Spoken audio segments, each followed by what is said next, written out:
Ok. Eh bien, bonsoir à chacun, à chacune. Bienvenue dans ce temps d'étude biblique. N'hésitez pas à prendre place. Et bonjour ou bonsoir à ceux qui nous suivront sur Internet. Alors, vous allez voir que cette soirée, on va aborder une question importante.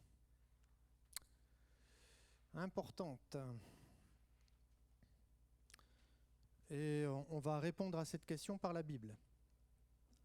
Alors, on va lire ensemble un texte. Alors, malheureusement, le diaporama, il n'y en aura pas, parce que les Bibles ne sont pas préchargées, mais c'est pas grave.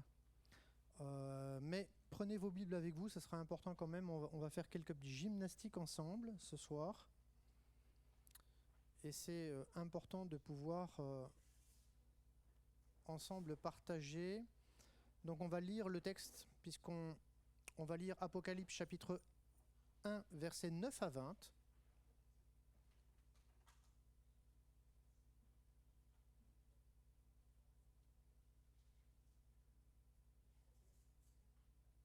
Apocalypse chapitre 1, versets 9 à 20, on va lire ensemble.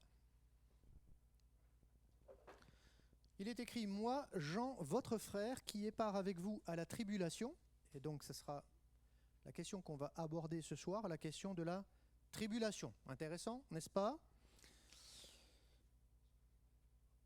Ça pourrait paraître d'aborder cette question trop grande pour nous, trop difficile. On sait qu'il y a tellement d'interprétations différentes sur ces textes qu'on pourrait se dire, bon, allez, comme c'est compliqué, mais on va laisser simplement la Bible nous dire ce qu'elle dit. D'accord? Simplement. Vous allez voir que, déjà, il y a plusieurs mots grecs qui nous parlent de ce mot, qu'on n'a pas toujours pris en considération, mais on va partager ces choses ensemble. Moi, Jean, votre frère, qui est part avec vous à la tribulation et au royaume et à la persévérance en Jésus, j'étais dans l'île appelée Patmos à cause de la parole de Dieu et du témoignage de Jésus. Je fus ravi en esprit au jour du Seigneur et j'entendis derrière moi une voix forte comme le son d'une trompette qui disait, donc on voit bien que la trompette retentissante, en réalité c'est un message, qui disait, ce que tu vois, écris-le dans un livre. Donc les trompettes sont liées à un message qui retentit et qui est écrit, scellé.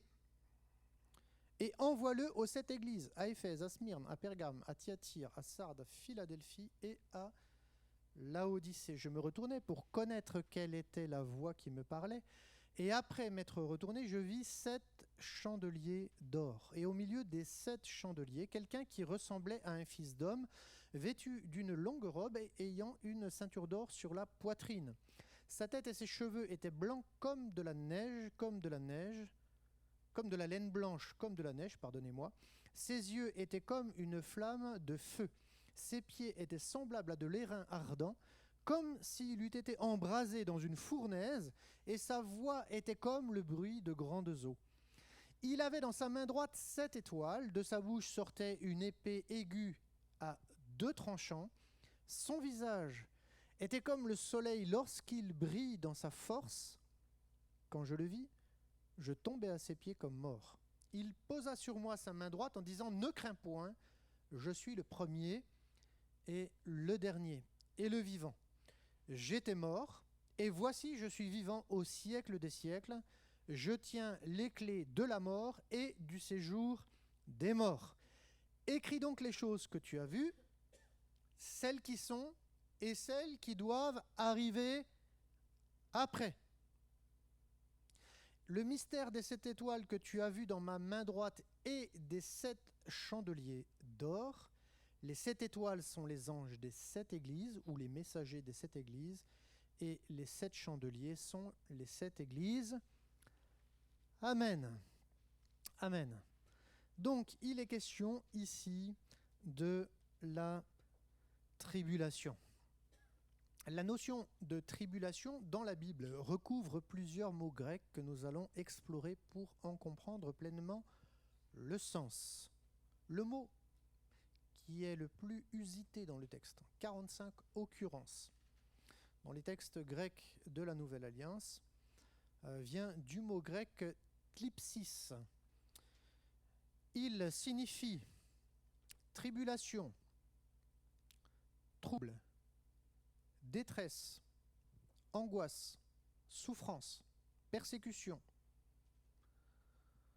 tourment, affliction, oppression.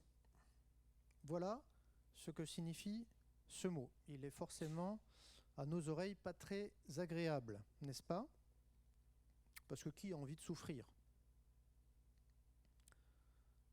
Dans les évangiles synoptiques, vous savez qu'il y a 3 évangiles, et ça devrait nous mettre la puce à l'oreille, parce qu'il y en a un dont on ne retrouve pas la logia de Jésus, c'est-à-dire les paroles de Jésus concernant le discours eschatologique. Vous avez remarqué que Matthieu, Marc, Luc, ce discours, il le possède. Mais Jean, il n'était pas là.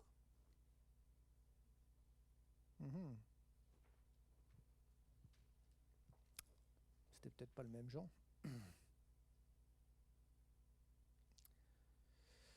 Dans les évangiles synoptiques, nous remarquons que le discours eschatologique de Jésus, c'est-à-dire qu'il y a 3 évangiles où on retrouve la même architecture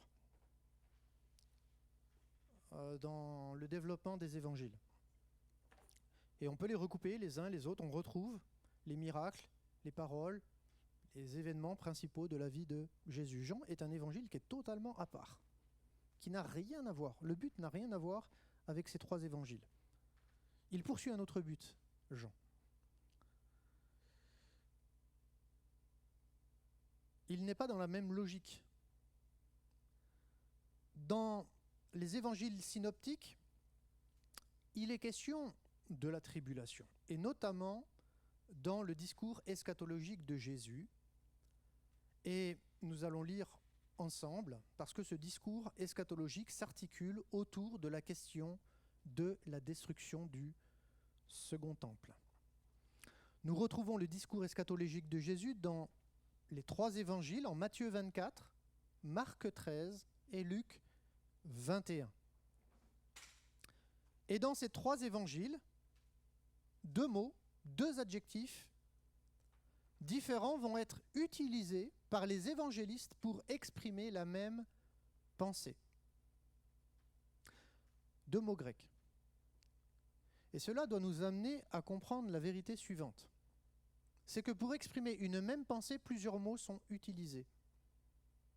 Donc il nous faut faire attention à ne pas resserrer notre interprétation, qui pourrait être excessive et abusive, à travers un seul mot. La Bible déclare que la lettre est le support de la pensée divine, et non l'inverse. Ce qui est important, c'est de comprendre la pensée de Dieu par la lettre. D'où les recommandations de Paul concernant les vaines disputes de mots, les fausses sciences, les faux discours. Et il nous faut comprendre la pensée de Dieu.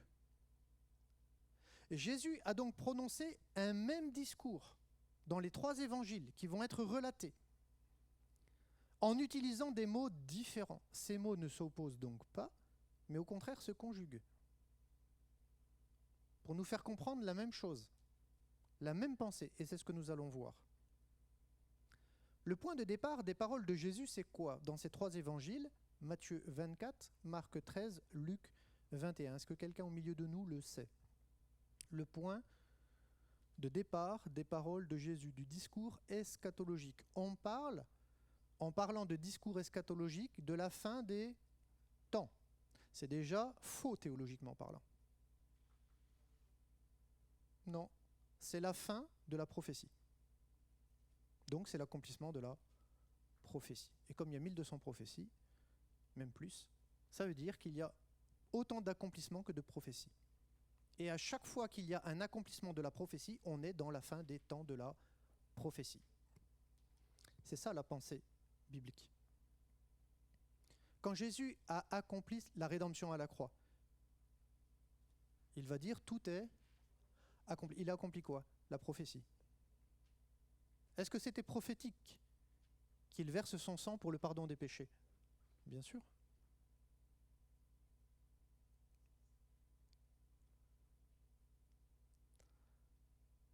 Le point de départ des paroles de Jésus vient de remarques concernant les pierres et les constructions du temple. Je ne sais pas si vous avez vos Bibles, vraiment ouvrez-les. Et si vous les ouvrez, on peut les ouvrir, je vais le faire avec vous, tout simplement. Voilà, Matthieu 24. Vous voyez, c'est bien de le faire, si vous avez d'autres traductions, c'est parfait. Comme Jésus s'en allait, verset 1, au sortir du temple, il est bien question de ça, ses disciples s'approchèrent pour lui en faire remarquer les constructions. Mais il leur dit, ou cependant il leur dit, ou par conséquent il leur dit, voyez-vous tout cela? C'est quoi tout cela? Le temple, les constructions. Je vous le dis, en vérité, il ne restera pas ici pierre sur pierre qui ne soit renversée. C'est un texte que nous retrouvons, là nous avons lu Matthieu 24, verset 2, on retrouve dans Marc 13, 2 et Luc 21, 6. Jésus affirme donc quoi? Que ce temple va être détruit. Il est important de comprendre que la destruction du second temple prophétisée autrefois va être aussi prophétisée par le Messie, par Jésus. Et c'est le fondement de cette déclaration, de cette prophétie, qui est l'annonce de la destruction du second temple, qui est le point de départ du discours eschatologique de Jésus. Donc il est question de l'accomplissement de la prophétie concernant la destruction du second temple. Ça a déjà eu lieu il y a 2000 ans. Jésus affirme donc que ce temple va être détruit. Dans l'évangile de Luc et Marc, et on peut le lire ensemble, deux questions portent sur le moment où se réalisera la destruction du second temple. Dis-nous quand cela arrivera-t-il? On est d'accord ou pas? Deux questions portent sur le moment où se réalisera la destruction du second temple. Et quoi d'autre? Il y a une deuxième question. Il est question d'un signe. Dans Marc, chapitre 13,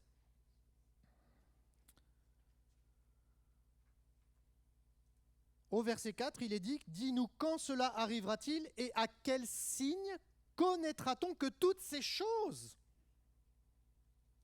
vont s'accomplir ?» C'est quoi les choses? Il ne restera pas pierre sur pierre qui ne soit renversée. Jésus n'a parlé de rien d'autre, mais de rien d'autre. Dans l'évangile de Luc, et si vous trouvez d'autres choses que Jésus a dites, il faut me le dire. Parce que ce qui est important, c'est de rester biblique. Parce que toute interprétation qui est hors Bible, on ne peut pas y donner une quelconque valeur que ce soit. Donc il s'agit de Luc 21 au verset 7. Ils lui demandèrent, « Maître, quand donc cela arrivera-t-il? Et à quel signe connaîtra-t-on que ces choses vont arriver ?» Pas autre chose, ces choses-là.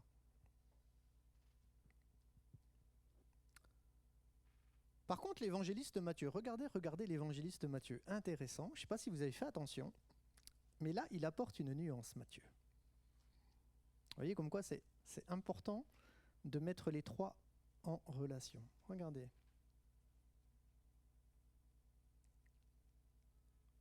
Et là, on voit que la question va au-delà de ces choses, c'est-à-dire la destruction du second temple. Regardez.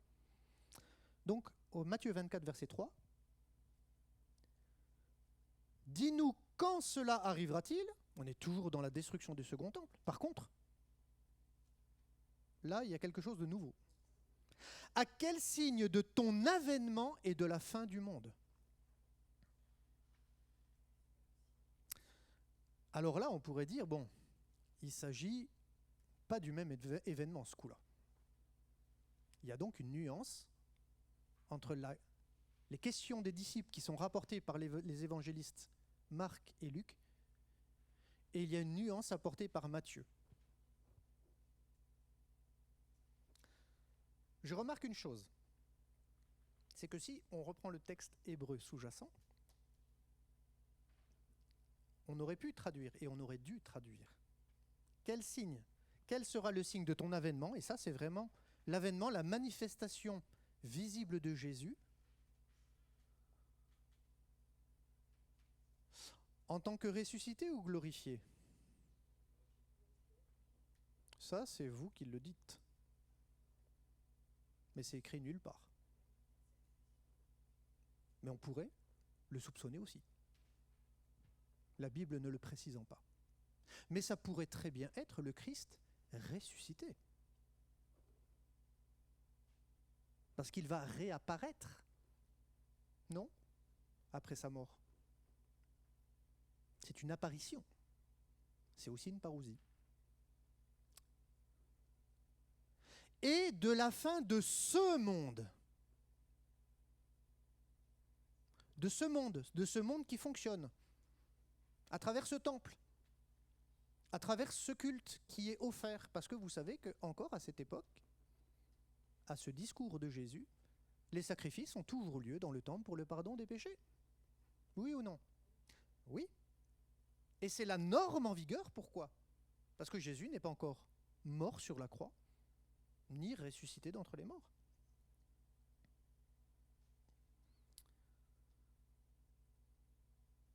Et il y a donc des nuances, une nuance. Mais tout dépend comment on va traduire. Et là, moi, personnellement, je ne serai pas dans un formalisme absolu.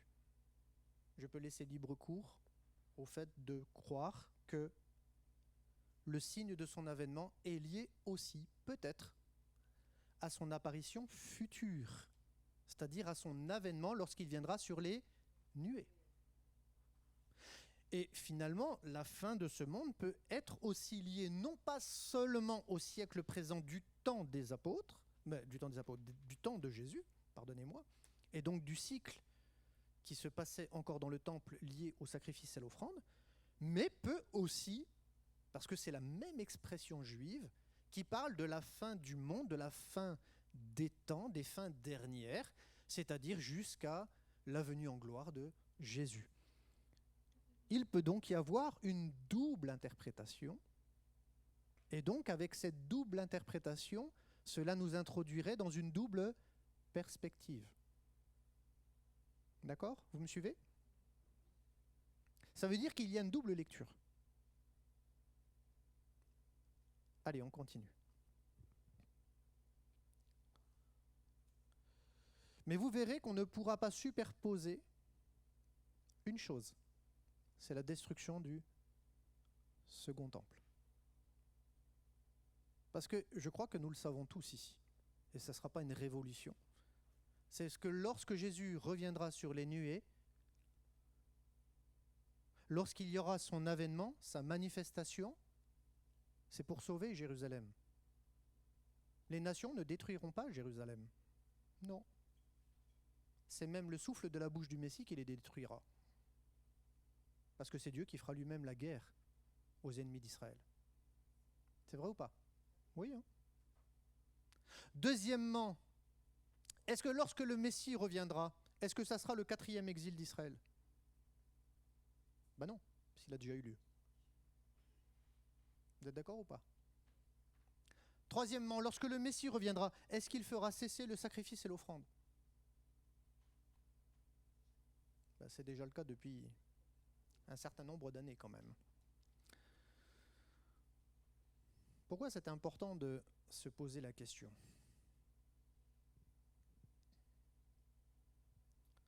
La première question des disciples est la suivante, et qui inaugure le discours eschatologique de Jésus, c'est-à-dire le discours qui annonce l'accomplissement de la prophétie, et d'une prophétie qui concerne la destruction du second temple. Il ne restera pas pierre sur pierre. Quand Jésus reviendra sur les nuées en gloire, les nations ne pourront pas détruire Israël. La première question des disciples est la suivante. Dis-nous quand cela arrivera-t-il? Ok. Et Jésus va répondre à cette question.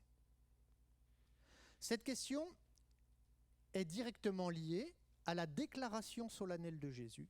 Il ne restera pas pierre sur pierre. Alors, à quoi cela nous relie? Cela nous relie à une prophétie. C'est la prophétie de Daniel, chapitre 9, versets 24, 27. Et on va voir ensemble que tout le discours eschatologique de Jésus est lié à cet événement. Et là, Daniel prophétisera ceci. 70 semaines ont été fixées sur ton peuple. Donc c'est sur le peuple juif, c'est pas sur le monde. Le monde n'est pas concerné par cette prophétie. Il n'y a qu'Israël qui est concerné par cette prophétie. Sur ton peuple et sur autre chose. Ta ville sainte. Donc Dieu a fixé un chronos, un temps. Et ce temps, pourquoi? Pour faire cesser les transgressions et mettre fin au péché. Pour expier l'iniquité et amener la justice éternelle. Pour sceller la vision et le prophète et pour oindre le saint des saints. Alors, on a tout de suite une réponse à l'accomplissement de cette prophétie. Frères et sœurs, la réponse est dans l'œuvre de la croix. Amen. Parce que Jésus, à travers l'œuvre de la croix, a sanctifié un saint des saints qui n'est pas de ce monde. Parce que lorsqu'il est mort, il a présenté son sang. Il a purifié tous les ustensiles qui n'étaient pas de ce temple fait par la main des hommes, mais dans ce temple de gloire. Et il est devenu le souverain sacrificateur selon l'ordre de Melchisédek, parce que son sang a été agréé par le Père. Et parce qu'il a été agréé, après avoir été présenté, après que le Saint des Saints ait été oint par Jésus lui-même, qu'est-ce qui s'est passé? Eh bien, il s'est passé le scellement de cette vision par le prophète, c'est accompli. C'est parfaitement accompli. L'œuvre de rédemption est parfaitement achevée. C'est-à-dire que par l'œuvre de la croix, Jésus a mis fin au péché. L'apôtre Paul dit que celui qui est mort, il est quitte du péché. Bien sûr, s'il vit l'œuvre de la croix. Il est question que Jésus a expié, n'est-ce pas? C'est un sacrifice d'expiation, l'iniquité, pour amener la justice éternelle, c'est-à-dire le pardon des péchés. Donc Jésus a parfaitement accompli ce verset 24. Et c'est pour cette raison que ces 70 semaines ont été fixées. Sache-le donc et comprendre. Verset 25. Depuis le moment où la parole a annoncé que Jérusalem sera rétablie jusqu'au oint, c'est un édit d'Artaxerxès, dit Longuemain. On estime qu'il a été prononcé en l'an moins 455 de l'ère chrétienne, jusqu'au conducteur. Ici, la Bible dit que entre cette parole et jusqu'à loin, le Messie, qui sera retranché, comme nous allons le voir au verset 26, il y a 7 semaines et 62 semaines. Ça fait 69 semaines, 483 ans, exactement. Les places et les fossés seront rétablis, mais en des temps fâcheux. Et après, qu'est-ce qui va se passer au verset 26? Un oint sera retranché, le Messie sera retranché, c'est la mort de Jésus sur la croix, il n'aura pas de successeur. Est-ce que dans la Bible, Dieu annonce clairement la date de l'expiation des péchés par le Messie? Oui. Et c'est une des raisons pour lesquelles, dans les synagogues, il est interdit de lire, de méditer, d'étudier ce texte, sous peine d'être excommunié, exclu des synagogues. Et c'est un des textes qui est utilisé par les Juifs messianiques pour que les Juifs puissent découvrir le message divin qui leur est caché. Vous savez, c'est comme dans le catholicisme. on aime bien inviter les catholiques à lire la Bible, à aller au-delà des traditions et des sacrements de l'Église. Parce que les sacrements ne sauvent pas, mais la foi en Jésus seul sauve. Amen. Un oint sera retranché, il n'aura pas de successeur. Le peuple, écoutez bien, parce que là, ça m'a parlé tout à l'heure, en relisant ce texte. Le peuple d'un chef. Finalement, l'accent n'est pas mis sur le chef. Il est mis sur le peuple romain, qui viendra, détruira la ville et le sanctuaire, c'est-à-dire Jérusalem et le temple. Et sa fin. La fin de quoi? Du chef ou du peuple? Intéressant. Arrivera comme par une inondation. Ils seront renversés. Il est arrêté que les dévastations dureront jusqu'au terme de la guerre. Donc il y aura une guerre, une entreprise guerrière de destruction pour Jérusalem et le sanctuaire. Il fera une solide alliance avec plusieurs pour une semaine, et durant la moitié de la semaine, il fera cesser le sacrifice et l'offrande.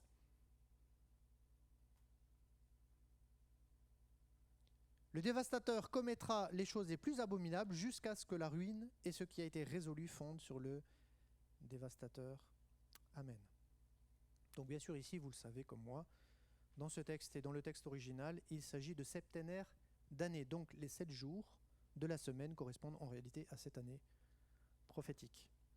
La compréhension de cette prophétie est importante car elle concerne des échéances pour l'histoire d'Israël et par conséquent des nations. Ce qui est intéressant est le fait que cette prophétie annonce clairement la date de l'expiation des péchés par le Messie, et donc de l'œuvre expiatoire de Jésus sur le bois de la croix. Ce qui nous amène à l'an 26 de l'ère chrétienne, où Jésus serait mort un mercredi soir, entre les deux soirs. Pas un mercredi soir, entre les deux soirs, pardonnez-moi. Et il serait ressuscité après 3 jours et 3 nuits passées au tombeau, conformément à la parole de Dieu. Ce qui aujourd'hui, dans notre chronologie, ne correspond pas, puisque nous disons qu'il est mort un vendredi soir pour ressusciter un dimanche matin. Si vous arrivez à caser 3 jours, 3 nuits là-dedans, vous êtes très fort.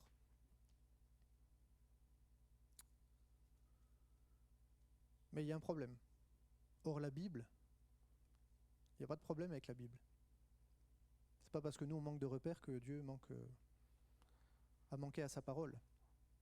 Parce qu'il n'y aura pas d'autre miracle que celui de Jonas, qui est resté bien 3 jours et 3 nuits dans le ventre du poisson. Donc 483 années vont séparer le moment où est l'annonce de la reconstruction de Jérusalem, qui est proclamée la mort et la résurrection du Messie. Cette prophétie concerne particulièrement le peuple juif et la ville de Jérusalem, ainsi que son sanctuaire. Au verset 26, il est question de la destruction de Jérusalem et du sanctuaire par le peuple d'un chef qui mettra un terme au sacrifice et à l'offrande. Et ce dévastateur commettra des choses abominables. Ce que nous remarquons, et ça personne ne peut le contester, c'est que cette prophétie s'est totalement accomplie en l'an 70 de l'ère chrétienne. Car depuis l'an 70 de l'ère chrétienne, le sacrifice et l'offrande ont cessé. Parce que le temple n'y est plus. Et il y a eu effectivement la prise de Jérusalem et sa complète destruction à partir de l'an 66, où les armées romaines ont entouré Jérusalem. Et vous allez voir, c'est extraordinaire parce que la Bible le dit et emploie ce mot. Le siège de Jérusalem et aboutira en l'an 70 à sa pleine et entière destruction. La guerre durera encore 3 ans et demi, c'est-à-dire qu'elle a duré 7 ans. Jusqu'à ceux qui ont pu visiter Masada, où les derniers juifs ont refusé d'être prisonniers de l'armée romaine et où ils se sont suicidés. C'est un lieu qu'on peut visiter aujourd'hui. C'était un ancien palais d'Hérode qui avait été utilisé pour se réfugier, et c'est le dernier lieu où les Romains ont mis un terme à la révolte juive. Jésus répond, en développant le contexte dans lequel va se réaliser la prophétie, quand on lit Matthieu 24, quand on lit Marc 13, lorsqu'on lit Luc 21, Jésus va répondre. Et vous retrouvez les mêmes mots dans les 3 évangiles synoptiques. Les mêmes mots, les mêmes expressions. Ce sera un temps de séduction, de guerre, avant que tout cela n'arrive.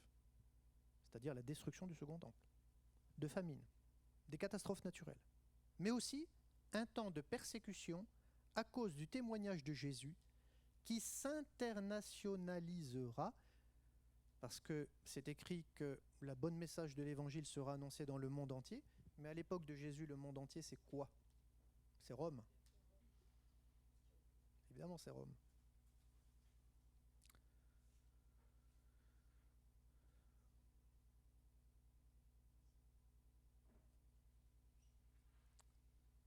Donc, le témoignage de Jésus ira au-delà d'Israël, Judée, à Jérusalem, à la Judée, ensuite Samarie et jusqu'aux extrémités de la terre.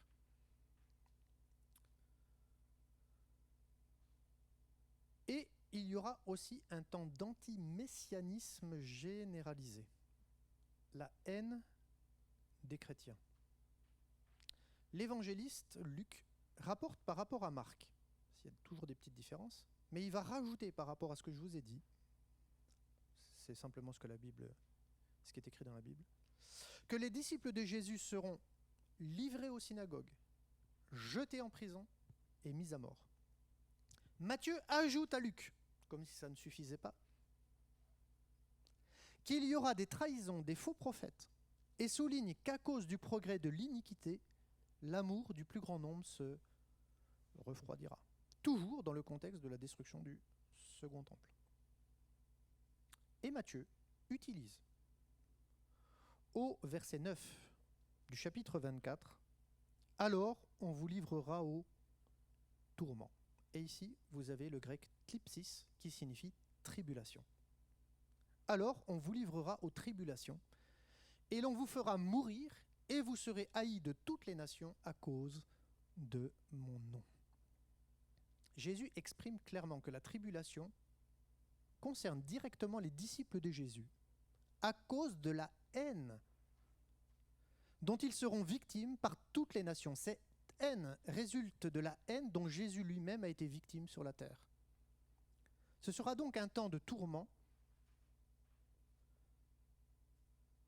où les disciples de Jésus seront mis à mort sur toute la surface de la terre à cause du témoignage du Messie dans leur vie. Est-ce que l'histoire témoigne de cette vérité ou pas? Oui. Tous les apôtres sont morts pendant ce temps, avant la destruction du second temple. Il est à noter que Jésus indique que ses disciples seront victimes des tribulations annoncées. Dans Matthieu 24, 15, il y a un tournant dans le discours de Jésus. Il y a donc un discours général qui précède un discours particulier. Ce particularisme dans le discours de Jésus, c'est pour que les lecteurs et les disciples de Jésus, qui vont devenir des apôtres, puissent vraiment prêter attention à ce qu'il va dire d'une manière particulière. Et il dit, c'est pourquoi. Lorsque vous verrez l'abomination de la désolation dont a parlé le prophète Daniel, donc vous voyez que je n'invente rien, je ne fais pas de raccourci, c'est Jésus lui-même qui l'affirme. Établi en lieu saint, que celui qui lit fasse attention. On voit une tournure dans le discours de Jésus. La destruction du second temple et l'abomination de la désolation qui l'accompagne est comme une trompette retentissante. C'est un avertissement solennel à une vigilance particulière. Jésus va alors développer son discours en se focalisant uniquement sur cet événement. Dans Luc, il est question, seulement Luc, Marc a les mêmes paroles que Matthieu, rapporte les mêmes paroles de l'abomination de la désolation dont a parlé le prophète Daniel. Par contre, Luc apporte une précision. Lui, il est question de voir les armées entourer Jérusalem, assiéger Jérusalem. Alors sachez que sa fin est proche. C'est ainsi que dans son discours apocalyptique, Jésus fait remarquer que cette période de tribulation sera une période unique dans l'histoire qui ne se reproduira jamais. Je le répète, c'est Jésus qui le dit. Et vous allez voir ce qu'il dit à propos de ça. C'est dans Matthieu 24, 21, 22.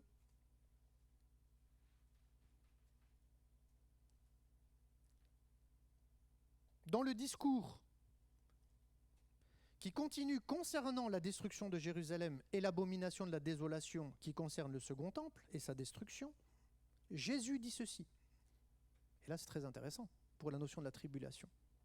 Car alors, la détresse sera si grande qu'il n'y en a point eu de pareil depuis le commencement du monde, c'est-à-dire que même le déluge, c'est pas comparable à ce qui s'est passé, jusqu'à présent.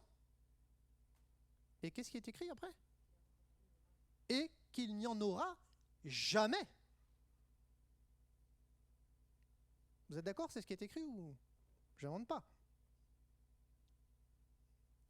Et si ces jours n'étaient abrégés, personne ne serait sauvé. Mais à cause des élus, ces jours seront abrégés. Le mot grec thlipsis, traduit par détresse, est le mot tribulation. Ici, il est question, car alors la détresse, le thlipsis, et l'adjectif qui accompagne cet événement est méga en grec. Donc, la grande tribulation. Ici, la grande tribulation concerne quoi? La destruction du second temple. Dans ce texte, en tout cas. Et cet adjectif a pour but, méga, de souligner la grandeur, le caractère extraordinaire d'une chose, son intensité en élévation, ou bien par ses effets. Lorsque l'on replace l'expression méga-tribulation, il a à mettre en relief avec l'événement qui l'accompagne. On ne peut pas sortir un texte de son contexte. Or, dans le contexte, il s'agit bien de l'abomination de la désolation dont a parlé le prophète Daniel, c'est-à-dire la destruction du second temple, qui a déjà eu lieu il y a presque 2000 ans. L'évangéliste Luc reprend le terme grec méga. On le retrouve dans Luc 21, 23. Car il y aura une grande, une méga détresse dans le pays et de la colère contre ce peuple. Luc 21, 23.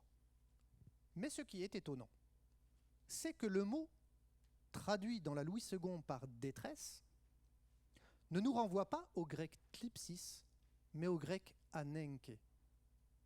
Ce mot grec, anenke, souligne le caractère inévitable, inéluctable, incontournable de cette méga tribulation. C'est un événement qui a été arrêté par Dieu. Et rien ne pourra empêcher sa réalisation. Et ce qui a été arrêté par Dieu, c'est la destruction du second temple. Pourquoi? Parce qu'il y a un principe biblique. C'est que le jugement commence toujours par sa maison. Et elle a commencé par la maison de Dieu. C'était le second temple.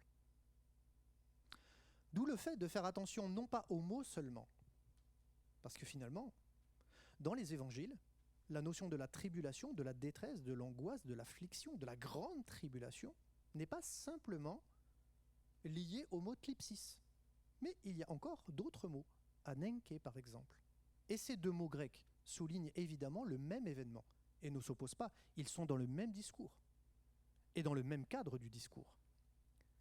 L'évangéliste Marc, lui, écrit ceci: « Car la détresse en ces jours sera telle qu'il n'y en a point eu de semblable depuis le commencement du monde que Dieu a créé jusqu'à présent, et qu'il n'y en aura jamais. » Donc ces grandes tribulations, à l'occasion de la destruction du second temple, sera unique et ne se reproduira plus jamais. Dans Matthieu comme dans Marc, il est souligné que cette grande détresse, tribulation que connaîtra Jérusalem et les disciples de Jésus, sera à un tel degré d'intensité que jamais dans toute l'histoire de toute l'humanité, un autre événement ne pourra lui être comparé. Ce qui est à souligner, c'est que Jésus déclare que cette méga et incontournable tribulation inaugurera le commencement des douleurs. C'est la grande tribulation qui inaugure le commencement des douleurs. Et ça, on le retrouve dans Matthieu 24, 8 et dans Marc 13, 8. Malheureusement, Nous savons, après 20 siècles d'histoire, que le développement de l'Église de Jérusalem et le parcours de vie des apôtres est marqué par la tribulation, la persécution. C'est aussi vrai pour l'Église et les ministres de sa parole aujourd'hui, où l'Église n'a jamais été autant persécutée, et pourtant, Jésus a déclaré, c'est quand même Jésus qui le dit, c'est pas votre pasteur, que la désolation de Jérusalem a été la période de persécution et sera la période de persécution la plus grave, la plus importante, la plus tragique de toute l'histoire de l'humanité et qu'elle ne se reproduira plus jamais. Dans l'histoire de l'Église, il est rapidement question, après la fête des semaines, Shavuot, la Pentecôte, eh bien, il est question rapidement de la persécution des chrétiens. Et le premier martyr mentionné dans la Bible est Étienne. Il sera lapidé pour sa foi en Jésus. Dans l'enseignement eschatologique, et je rappelle, ça signifie l'accomplissement de la prophétie. Et dans le texte, il est clair que c'est la prophétie de Daniel et pas une autre.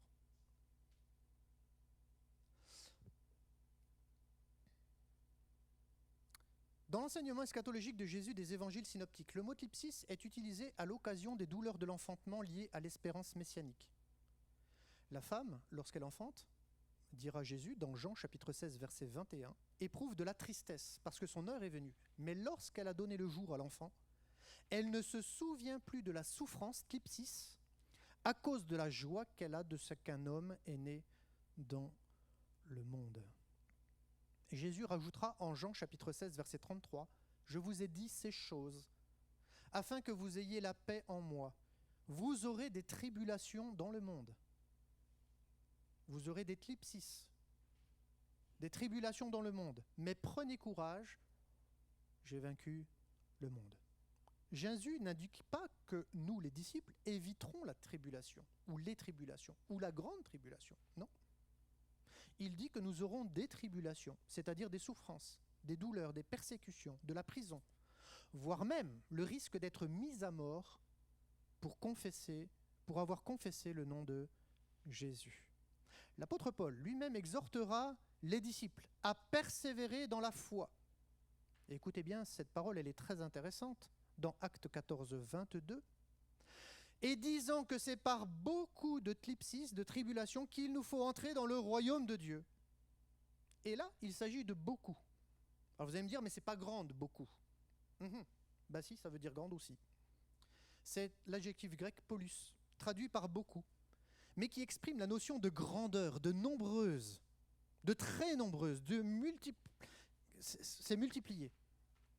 Là encore, dans ce passage, Paul venait tout juste de vivre une lapidation à cause de l'Évangile.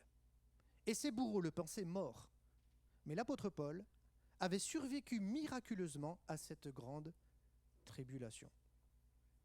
L'apôtre Paul, dans sa première lettre aux Thessaloniciens, écrira qu'il a envoyé Timothée pour vous affermir, alors ça c'est 1 Thessaloniciens chapitre 3 versets 2 à 4, pour vous affermir et vous exhorter au sujet de votre foi, afin que personne ne fût ébranlé au milieu des tribulations présentes. On est toujours dans un temps avant la destruction du second temple. Car vous savez vous-même que nous sommes destinés à cela. On est destinés aux tribulations présentes. Et lorsque nous étions auprès de vous, nous vous annoncions d'avance que nous serions exposés à des tribulations, thlipsis, comme cela est arrivé, et comme vous le savez.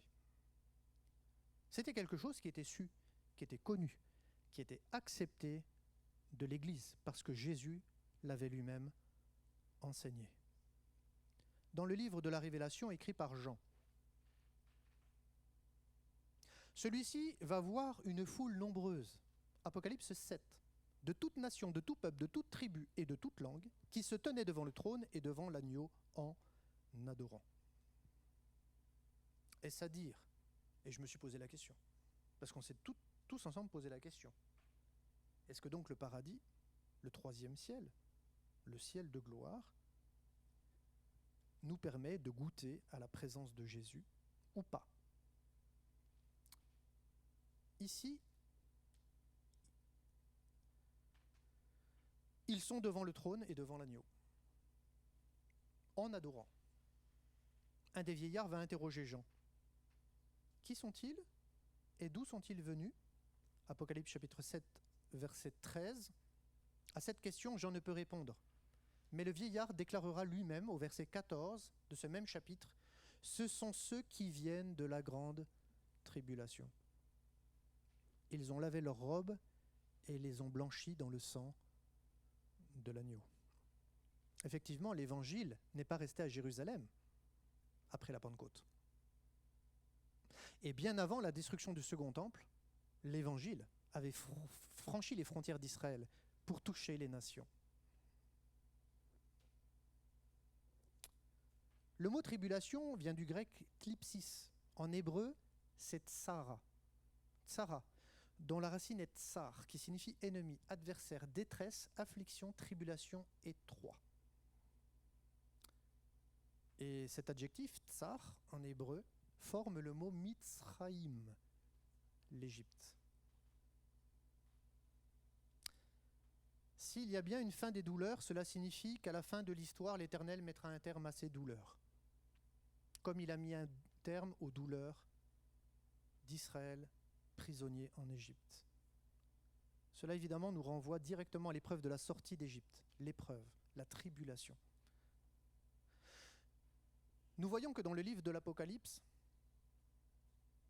il est question des fléaux que nous retrouvons dans le texte de l'Exode à propos de la sortie d'Égypte. Et ce qui est très étonnant, mes frères et mes sœurs, c'est que ces fléaux ont frappé toute l'Égypte, jusqu'au troisième plaie, jusqu'à la troisième plaie. Mais à partir de la troisième plaie, la Bible nous dit une chose, alors que le peuple juif n'était pas sorti d'Égypte. À partir de la troisième plaie, Dieu va faire une distinction entre les Hébreux et les Égyptiens, de sorte que les plaies qui seront envoyées sur l'Égypte n'affecteront, ne toucheront pas les Juifs. Et ces plaies sont simplement le symbole de la colère de Dieu.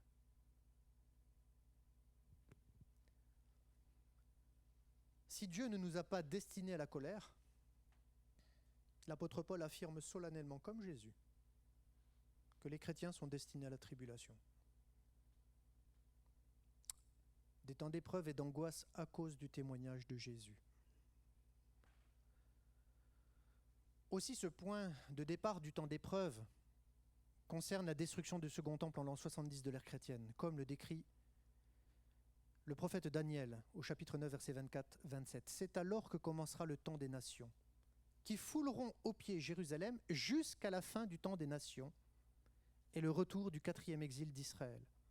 Et c'est dans cette période du rétablissement d'Israël que le Seigneur va intervenir contre les nations cette fois-ci, et pour imposer son règne.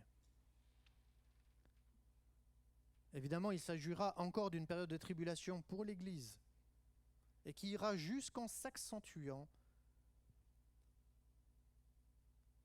et jusqu'à la venue du Messie. Alors, quid de l'enlèvement de l'Église pour éviter la grande tribulation? Ce que la Bible enseigne, et vous ne trouverez jamais un verset dans la Bible où il est question d'un enlèvement pré-tribulationniste. Il n'y a pas un verset qui le dit. Pas un. On peut l'inventer, on peut l'interpréter, mais ce n'est pas écrit. Notre foi ne repose pas sur des interprétations, mais sur la Bible. Et la Bible déclare solennellement et retrace les paroles de Jésus. C'est que la destruction de Jérusalem il y a 70 ans marque le point de départ du commencement des douleurs. Et ce point de départ sera à une intensité de tribulation telle que jamais il ne se reproduira dans l'histoire humaine. La grande tribulation concerne en premier lieu le temple de Jérusalem et Israël.